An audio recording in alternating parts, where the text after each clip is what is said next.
Le Paris Saint-Germain veut shipper Ibrahima Konaté au Real Madrid en fin de contrat avec Liverpool dans 1 an.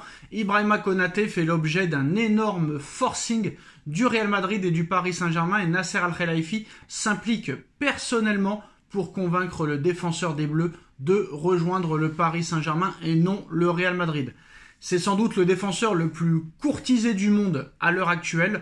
En fin de contrat avec Liverpool en juin 2026, Ibrahima Konaté a l'embarras du choix pour son avenir, prolongé avec les Reds, qui souhaitent absolument lui faire signer un nouveau contrat ou découvrir un nouveau challenge. Le Real Madrid et le Paris Saint-Germain sont bouillants à l'idée de faire venir l'ancien du Red Bull Leipzig, que ce soit cet été moyennant un transfert payé à Liverpool ou l'été prochain en recrutant Ibou Konaté en tant que joueur libre. Alors est-ce que le Paris Saint-Germain peut convaincre Konaté d'aller à Paris et non au Real? Le Real exerce ces derniers jours un intense pressing auprès du joueur et de son entourage pour essayer de rafler la mise, mais selon les informations en Espagne, le Paris Saint-Germain n'a pas l'intention de se laisser faire et preuve de l'importance de ce dossier, le président Nasser Al-Khelaifi s'implique personnellement dans les négociations. Son objectif, éloigner au plus vite la menace madrilène en tentant de faire capoter les discussions entre le club de la Casablanca et Ibrahima Konaté.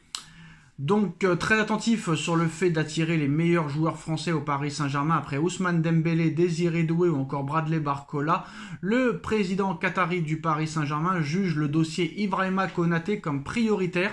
Nasser Al-Khelaifi se charge du cas Konaté. Il ne veut pas que le défenseur des Bleus lui échappe et a activé ses réseaux ces derniers jours pour convaincre le joueur d'ignorer les appels du Real Madrid. Le média espagnol confirme que cet investissement de Nasser Al-Khelaifi pourrait payer, même si pour l'heure, Ibrahima Konaté n'a pas encore pris de décision définitive quant à son avenir. Liverpool conserve aussi ses chances de prolonger le joueur, d'autant que les Reds vont revoir leur offre de prolongation à la hausse pour essayer d'éloigner tous ses concurrents. Le Paris Saint-Germain n'a pas encore obtenu le feu vert d'Ibrahima Konaté, mais une chose est en tout cas certaine, on s'organise à tous les étages du club pour faire comprendre au numéro 5 de Liverpool à quel point il est désiré à Paris dans l'espoir que ce dernier refuse les offres du club de la Mersey et du Real Madrid. En plus, Konaté est natif de Paris. Paris a toutes ses chances dans ce dossier.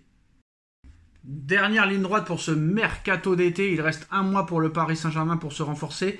Paris a l'intention très clairement de recruter 3 ou 4 joueurs d'ici la fin du mercato. Luis Campos scrute les bonnes opportunités. Angelo Stiller fait par exemple partie des joueurs suivis par le board parisien. Le mercato estival est plus calme que jamais au Paris Saint-Germain pour le moment, mais le mois d'août est là, et à ce jour le club de la capitale n'a pas enregistré encore la moindre recrue. Il faut dire qu'après une saison historique avec un sacre en Ligue des Champions et une finale de Coupe du Monde des clubs, le Paris Saint-Germain n'a pas l'intention de chambouler son effectif.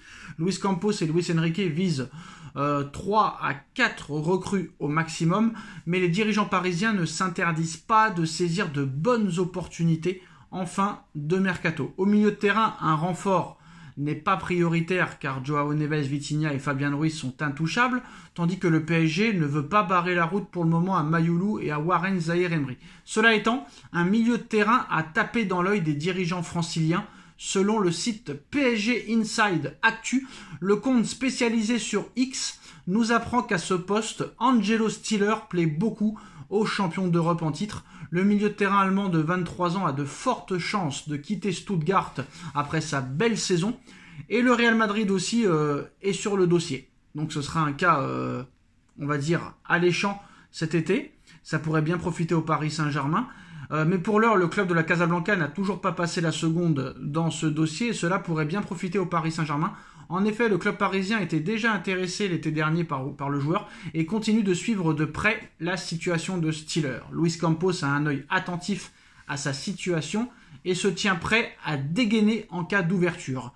Dans ce dossier, d'ici la fin du mois d'août, le prix fixé par Stuttgart, qui n'a pas filtré pour le moment, sera toutefois déterminant pour le Paris Saint-Germain, désireux de ne surpayer aucun joueur durant ce mercato estival, comme le prouve l'épineux dossier Ilia Zabarnyi et Lucas Chevalier. Stiller au Paris Saint-Germain, affaire à suivre. Le Paris Saint-Germain craque pour un international brésilien de l'Atalanta Bergame, très courtisé depuis son arrivée en Serie A à l'été 2022.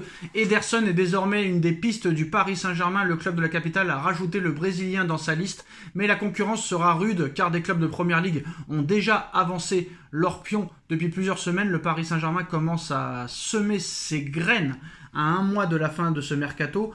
Le club de la capitale va trancher le cas Gianluigi Donnarumma dans les prochains jours et négocier l'arrivée de Lucas Chevalier. Mais dans les autres axes du terrain, le vainqueur de la Ligue des Champions cible d'autres profils. Désormais, c'est le milieu de terrain de l'Atalanta Bergame, Ederson, qui est ciblé selon le site PSG Inside Actu. Sur X, le compte détaille la situation du joueur de 26 ans, l'international brésilien, 3 sélections, a un bon de sortie de la part de l'Atalanta Bergame cet été, mais il ne sera pas bradé. Plusieurs grosses écuries de Première Ligue sont déjà sur le coup. L'Atalanta Bergame demande 60 millions d'euros pour laisser partir son joyau, qui a été suivi de près depuis plusieurs mois par Luis Enrique. Donc Paris cherche aussi à se renforcer au milieu de terrain, sachant que si, on ne sait jamais, monsieur Warren Zaïre-Emery serait la doublure officielle de monsieur Hakimi. Voilà, donc il est évalué à 60 millions d'euros. L'Atalanta ne veut pas descendre en dessous de ce prix, en dessous des négociations. Donc Paris devra débourser 60 millions d'euros pour s'arracher le joueur brésilien de l'Atalanta Bergame, qui est arrivé à Bergame contre 22 millions d'euros. Donc c'est normal que l'Atalanta Bergame veut faire une plus-value.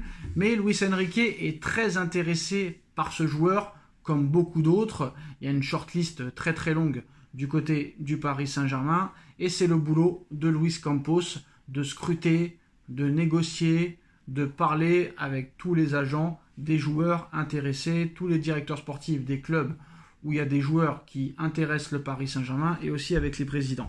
Donc voilà, Ederson, c'est un joyau brésilien qui va monter en puissance dans les prochaines années, qui pourrait être titulaire lors de la Coupe du Monde 2026, et Paris pourrait offrir 60 millions d'euros dans les prochaines semaines pour accueillir Ederson au Paris Saint-Germain. Un retour de Christopher Nkunku au Paris Saint-Germain, c'est possible. Piste de longue date de Luis Enrique, l'ancien Titi parisien formé au Paris Saint-Germain pourrait faire son grand retour au Paris Saint-Germain. Le Paris Saint-Germain est en pleine réflexion autour du gardien de but. Le cas Donnarumma cristallise les débats au sein du club de la capitale. Le vainqueur de la Ligue des Champions discute dans le même temps avec le LOSC pour la venue de Lucas Chevalier. Depuis le début de l'été, la formation de Luis Enrique n'a officiellement enregistré qu'une seule arrivée, celle de Renato Martin, en provenance de la Roma. Du côté des départs, des joueurs ne sont plus désirés par le technicien espagnol, d'autres ne sont pas ouvertement à vendre, mais un bon de sortie n'est pas impossible. Gonzalo Ramos est dans ce cas, 5e choix offensif au PSG. Le Portugais aurait une possibilité de quitter le club de la capitale cet été. Il faudra alors lui trouver numériquement un remplaçant.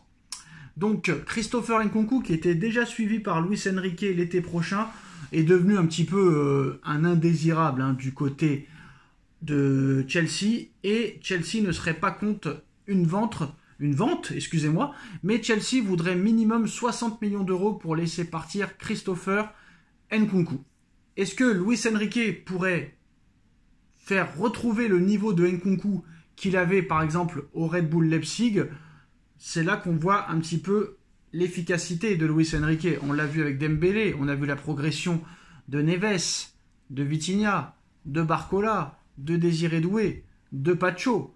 Donc le joueur bénéficie d'un bon de sortie cet été à Chelsea, et la réponse serait peut-être limpide si Paris offre ce que demande Chelsea, c'est-à-dire 60 millions d'euros. Après, voilà, il a été souvent blessé.